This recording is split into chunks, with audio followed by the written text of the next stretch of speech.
Bonjour, aujourd'hui je vais vous parler de volleyball et notamment du travail de base, des mouvements de base du volleyball, à commencer par la tenue de la raquette, ici. Alors là vous voyez une raquette de modèle débutant, c'est-à-dire que la membrane est assez souple pour pouvoir conserver la balle le plus souvent et le plus longtemps possible sans avoir à se baisser toutes les 30 secondes. Voilà. Sur ces raquettes, quel que soit le modèle, il y a toujours une face qui a une couleur différente de l'autre pour indiquer simplement le côté avec lequel on travaille, pour s'en souvenir lors de mouvements. Et puis ensuite, on va tout de suite vers la tenue de la raquette. La tenue se présente un petit peu comme la prise de l'épée en Tai Chi Chuan. On va prendre la raquette comme ceci. Je vais m'approcher de la caméra, ou plutôt comme ça, ce sera plus simple. Voilà. La plupart du temps, on le pousse sur la face de travail, ou blanche, ou noire. Alors là, je fais un petit peu de pub là, pour une marque de matériel que je ne nommerai pas. Ici, donc, on met le pouce au niveau de la garde, au niveau de la fin du manche de la raquette. Là, on entre tout de suite vers le cadre. Alors, parfois, on prend un peu plus haut, mais là, dans le travail qui nous intéresse, on va se cantonner à cette prise de main-là. Pouce donc sur l'avant, quelle que soit la face. Et ensuite, l'arrière de la raquette, on ne serre pas le manche de la raquette. Il y a toujours un petit relâché de la main, ici de la paume, pour pouvoir laisser un peu de liberté au mouvement de la raquette. Mais attention, pas trop de liberté non plus, parce que ça va altérer un petit peu la qualité des mouvements et aussi la qualité du jeu quand on joue au filet. Voilà pour ce travail-là. Donc ici, à minima, 3 doigts qui tiennent bien le manche, et puis ici, l'annulaire et l'auriculaire qui simplement peuvent guider le rapprocher du manche au niveau de la paume, ou bien le relâchement. Voilà pour le travail de la prise de la raquette. Maintenant, pour ce qui est du travail avec la balle. Alors, un point qui est important, on travaille toujours de manière tangentielle à la trajectoire de la balle. Qu'est-ce que ça veut dire? Eh bien, la balle qui va venir en décrivant une droite va venir rencontrer quelque part la courbe dessinée par le mouvement de la raquette et du corps, parce que le corps entre entièrement dans le mouvement et dans le lien avec la balle. Ça veut dire ça veut dire que la balle, si la balle arrive de ma gauche, là, je vais d'abord accompagner son mouvement, l'accueillir ici d'abord, l'accueillir dans ma raquette, ensuite accompagner son mouvement dans un cercle, et puis dans ce grand mouvement circulaire, laisser s'accomplir le mouvement, puis enfin relâcher la balle de manière tangentielle aussi. Hein, tout se passe dans une acceptation et un relâchement dans la tangente. Voilà. Et le mouvement en général est rond dans tous les sens. Hein. On peut avoir un mouvement facial, on peut avoir un mouvement latéral ici, on peut avoir un mouvement diagonal comme ça, mais tous les mouvements se passent dans un cercle. En tout cas, on forme un cercle en harmonie avec le corps, la raquette et puis la trajectoire de la balle. Voilà pour les explications basiques, en tout cas, de ce lien entre la balle et la raquette et le corps. On va commencer par une première technique qui s'appelle le mouvement du U ou du pendule. Alors le pendule, il faut bien comprendre dans le pendule le relâchement. C'est-à-dire que le pendule pour rechercher, pour les sourciers, pour les magnétiseurs, le pendule c'est une masse qui est au bout d'un fil. Et la masse en fait va vers la Terre tout le temps. En tout cas, est en force centrifuge par rapport au point de tenue. Bien, c'est un petit peu en mouvement, bien entendu. C'est un petit peu le même cas pour le travail du volleyball, c'est-à-dire qu'on va tenir la balle et la raquette tout le temps de manière relâchée. Le bras ne se plie jamais.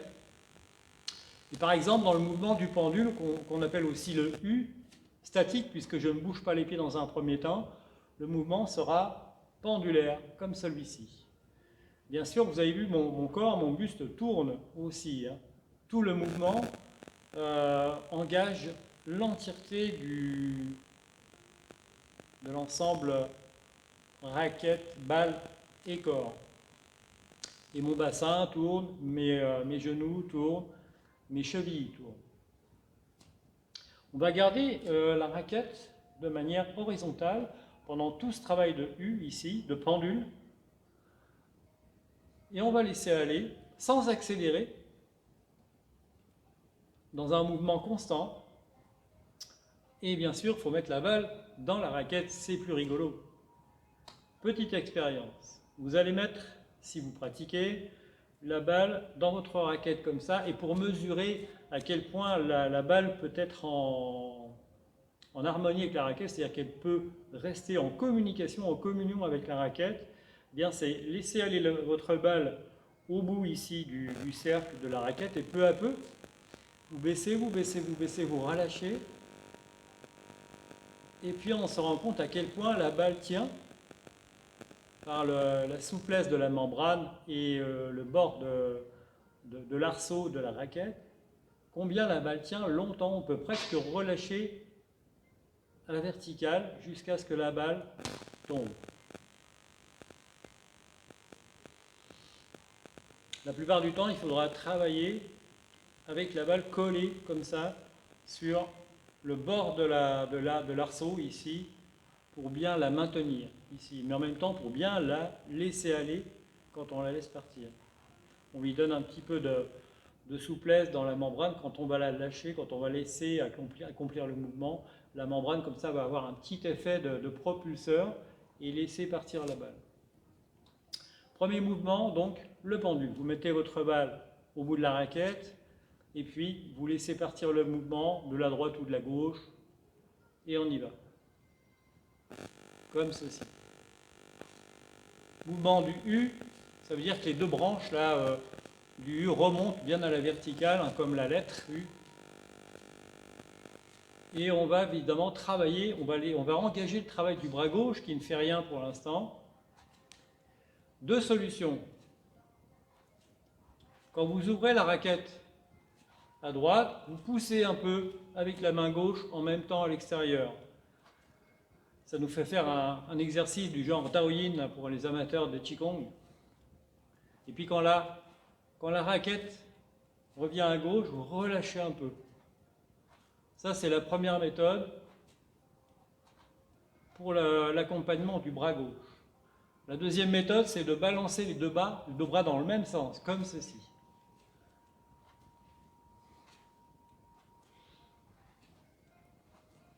Alors c'est la balle qui me guide. Hein.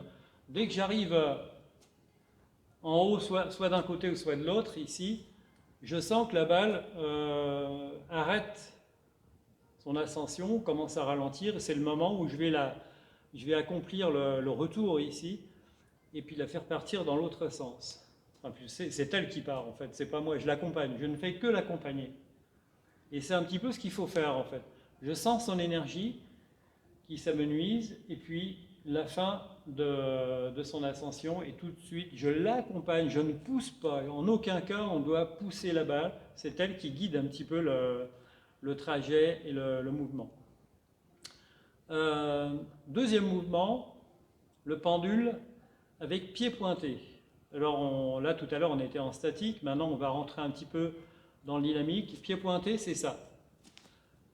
Déplacement, déplacement, déplacement. Je pointe mon pied de manière à tout de suite pouvoir repartir dans l'autre sens. Et idem pour le travail de la raquette, même mouvement que tout à l'heure, c'est parti. Alors pour le bras gauche, vous choisissez l'option étirement, relâchement, ou alors balancement des deux bras.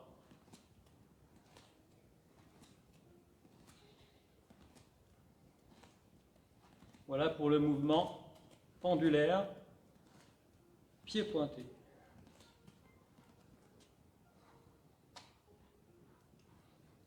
Voici les deux premiers mouvements de base. À la prochaine fois.